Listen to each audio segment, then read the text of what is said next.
ሰላም ሰላም ውድ የቤተርሲዮ ቤተሰቦች እንዴት ናችሁ? ለትሬኒ ኤርክራፍት ሜንቴናንስ እንግዲህ የኢንተርቪው ሪዛልት ወጥቷል። ባለፈው የሪትን ኤግዛማችሁን ማከናወናችሁ ይታወሳል። እንግዲህ የሪትን ኤግዛም አልፋችሁ ለኢንተርቪው ለተጠራችሁ አፕሊካንቶች ኢንተርቪውን እንዴት መዘጋጀት እንዳለባችሁ አንዳንድ ቲፖችን በዚህ ቪዲዮ እነግራችኋለሁ። እስከ ቪዲዮ መጨረሻ መከታተላችሁ እንዳይረሳ ማለት ነው። እንግዲህ በኢቲ ስፖንሰርድ ለትሬኒ ኤርክራፍት ሜንቴናንስ ቴክኒሻን፣ ትሬኒ ኤርክራፍት ስትራክቸር፣ ትሬኒ ኤርክራፍት ካቢን ሜንቴናንስ፣ ትሬኒ ኤርክራፍት ኤርፍሬም ቴክኒሻን፣ ትሬኒ ኤርክራፍት አቪዮኒክስ፣ ትሬኒ ኤርክራፍት ፓወር ፕላንት ቴክኒሻን ኤንድ ትሬኒ ኤርክራፍት ሜካኒክ ፖዚሽኖች ላይ እንግዲህ አፕላይ አድርጋችሁ የሪትን ኤግዛማችሁን ወስዳችሁ ኢንተርቪው ስትጠባበቁ ለነበራችሁ አዲስ አበባ ለምትገኙ አፕሊካንቶች እንግዲህ ሪዛልት አናውንስ ተደርጓል። ኦልሞስት ወደ 900 የሚጠጉ አፕሊካንቶች ለኢንተርቪው ኢንቫይት ተደርጓል ማለት ነው። በኢትዮጵያ አቪዬሽን ዩኒቨርሲቲ በፒቲኤስ ቢልዲንግ ላይ ነው ማለት ነው ሎኬሽኑ። እንግዲህ ራሳችሁን ካሁኑ ለኢንተርቪው ማዘጋጀት ይኖርባችኋል። እንግዲህ ኢንተርቪው የሚጀምረው ከፌብሩዋሪ 17 ጀምሮ ነው እንግዲህ የሚጀምረው። እንግዲህ እንደሚታወቀው በግሩፕ ዲስከሽን እንዲሁም ኢንዲቪጁዋል ኢንተርቪው ይኖረዋል ማለት ነው። ስለዚህ ለሁለቱም ራሳችሁን ሬዲ የምታደርጉበትን ቲፖች ነግራችኋለሁ። እንግዲህ ኢንተርቪው በአጠቃላይ በሁለት ነው የምንከፍለው። ግሩፕ ዲስከሽን ይኖረዋል፣ ሁለተኛው ደግሞ ኢንዲቪጁዋል ኢንተርቪው ነው ማለት ነው። እንግዲህ በግሩፕ ዲስከሽኑ ምን አይነት ነገሮችን ኤክስፔክት ታደርጋላችሁ? እንግዲህ አይታችሁት ከሆነ ስማችሁን ግሩፕ 1 ግሩፕ 2 ተብሎ ነው የተቀመጠው። እንግዲህ ግሩፕ 1 ላይ ያላችሁ አሁን ለምሳሌ ስናየው ግሩፕ 1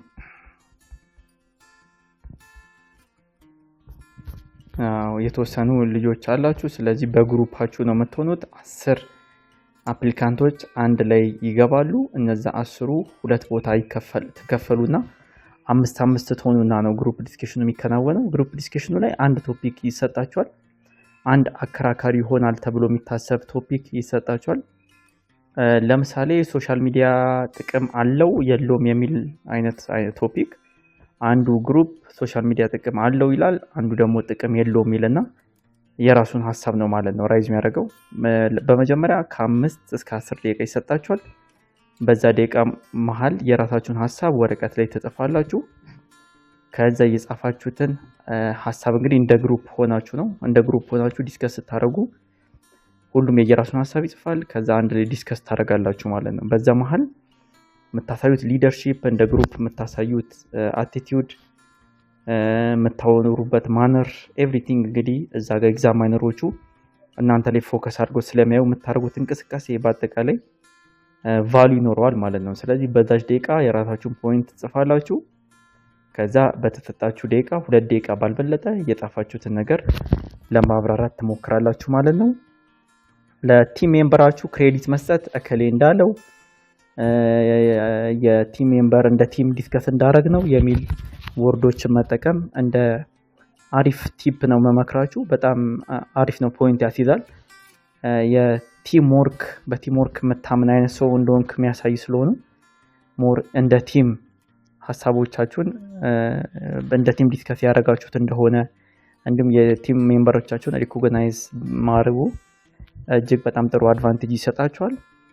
ግሩፕ ዲስከሽን ላይ የዲቤት አይነት ሁኔታ ባትፈጥሩ መልካም ነው። ሀሳባችሁን ራይዝ አድርጉ። ጥያቄ ካላችሁም መጠየቅ የምትፈልጉትን ስፔሲፊክ ሰው ሲያወሩ ስማቸውን መጀመሪያ ላይ ስለሚያስተዋውቁ ስማቸውን ያዙና ስፔሲፊክ እከሌ እንደዚህ ብለ ነበር እንደዚህ የሚለው እንዴት ነው እንደዚህ ቢሆንስ የሚለውን ሀሳብ ወይም ጥያቄያችሁን ብታቀርቡ መልካም ነው። ይሄም ተጨማሪ ፖይንት የሚያስይዝላችሁ ነገር ነው። በጣም ካልም ለመሆን ሞክሩ። ኮንፊደንስ ይኖራችሁ።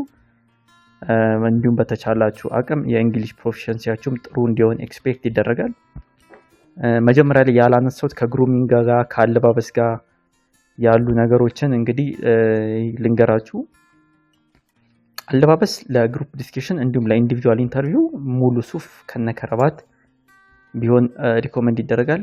ጫማ እንዲሁም ረዘም ያለ ካልሲ እግራችሁ ማያሳይ አይነት ረዘም ያለ ካልሲ ብታረጉ እዛ ጋር ጥሩ ኢምፕሬሽን ለመፍጠር ይጠቅማችኋል። ፀጉራችሁ ክሊን ከት እንዲሁም ጺማችሁ ደግሞ ፉሊ ሼቭድ መሆን አለበት። ሴቶች ከሆናችሁ ደግሞ ፎርማል የሆነ ድሬሲንግ የጨርቅ ሱሪ ሊሆን ይችላል፣ የጨርቅ ቀሚሶች ሊሆን ይችላሉ። በጣም ፎርማል የሆነ ፀጉራችሁን ፎርማል በሆነ መልኩ የተያያዘ ቢሆን እጅግ በጣም አድቫንቴጅ ይሰጣችኋል ማለት ነው። እንዲሁም ሌላ ሀሳብ መጨመርላችሁ ደግሞ ከኢንዲቪዥዋል ኢንተርቪው ጋር በተገናኘ ነው።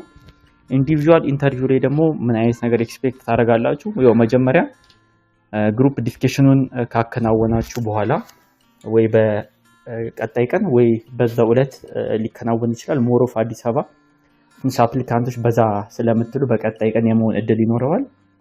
ስለዚህ ኢንዲቪዥዋል ኢንተርቪው ላይ ደግሞ ያው እዛ ጋር 4 ወይ 5 ኤግዛማይነሮች ናቸው እንግዲህ እናንተ ብቻችሁን የምትጠየቁት ማለት ነው። ስለዚህ ለዛም ዝግጅታችሁ እጅግ በጣም መልካም መሆን አለበት።